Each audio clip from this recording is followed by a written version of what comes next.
ਆ ਪਾਕਿਸਤਾਨ ਵਾਲੇ ਬਾਬੇ ਐਡੀ ਕਰਾਉਂਦੇ ਆ। ਅੱਜ ਜਦੋਂ ਡਰੋਨਾਂ ਦੇ ਹਮਲੇ ਨਹੀਂ ਹੋਣ ਡੇ, ਆਪਣੇ ਇੱਧਰ ਉਹਨਾਂ ਨੇ ਆਪਾਂ ਸੁੱਟਤੇ ਤੇ ਉਹਨਾਂ ਨੇ ਆਪਣੇ ਵਾਲੇ ਸੁੱਟਤੇ। ਆਪਣਾ ਕਿਤੇ ਇੱਕ ਡਰੋਨ ਉੱਥੇ ਡਿੱਗ ਪਿਆ, ਉਹ ਜਿਹਦੇ ਘਰ ਦੇ ਲਾਗੇ ਡਿੱਗਿਆ ਉਹਨੇ ਚੱਕ ਕੇ ਤੇ ਆਪਣੇ ਘਰ ਲੈ ਗਿਆ ਤੇ ਉਹ ਨਿਆਣਿਆਂ ਨੂੰ ਫੜਾਤਾ। ਸਾਰਾ ਦਿਨ ਨਿਆਣੇ ਕਿਤੇ ਡਰੋਨ ਨਾਲ ਖੇਡਦੇ ਰਹੇ ਆ। ਹੁਣ ਉਹ ਆਰਮੀ ਵਾਲੇ ਜਿਨ੍ਹਾਂ ਨੇ ਡਰੋਨ ਸੁੱਟਿਆ ਉਹ ਚਾਹੁੰਦੇ ਵੀ ਚੱਲ ਅਸੀਂ ਡਰੋਨ ਚੱਕ ਕੇ ਤੇ ਉੱਤੇ ਕੋਈ ਸਰਚ ਸੁਰਚ ਕਰੀਏ ਵੀ ਕੀ ਹਿਸਾਬ ਦਾ ਬਣਾ, ਕਿੱਥੋਂ ਦਾ ਡਰੋਨ ਆ ਜਾਂ ਕੀ ਹਿਸਾਬ ਦਾ ਵਾ ਇਹਦੇ ਵਿੱਚ।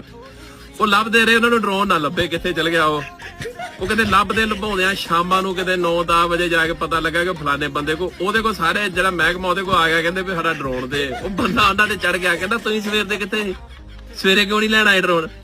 ਕਹਿੰਦਾ ਸਵੇਰੇ 5-6 ਵਜੇ ਦਾ ਡਰੋਨ ਥੱਲੇ ਡਿੱਗਾ, ਮੈਂ ਚੱਕ ਕੇ ਆਪਣੇ ਨਿਆਣਿਆਂ ਦਿੱਤਾ। ਕਹਿੰਦਾ ਸਾਰਾ ਦਿਨ ਨਿਆਣੇ ਖੇਡਦੇ ਰਹੇ ਡਰੋਨ ਨਾਲ ਤੇ ਕਦੋਂ ਕਹਿੰਦਾ ਕੋਈ ਲੈਣ ਨਹੀਂ ਆਇਆ, ਮੈਂ ਕਬਾੜੀਆਂ ਨੂੰ ਵੇਚਤਾ 1300 ਦਾ। ਉਹ ਕਹਿੰਦੇ ਕਿਹੜੇ ਕਬਾੜੀਆਂ ਕੋ ਵੇਚਿਆ? ਉਹ ਕਹਿੰਦੇ ਫਲਾਣੇ ਕੋ। ਕਹਿੰਦੇ ਚੱਲ ਸਾਡੇ ਡਾਲੇ ਚੱਲ। ਉਹ ਡਾਲੇ ਚੱਲ ਜਾਂਦਾ, ਕਬਾੜੀਆਂ ਕੋ ਜਾਂਦੇ। ਕਬਾੜੀਆਂ ਵੀ ਗਾੜੀਆਂ ਬੜਾ ਕੱਬਾ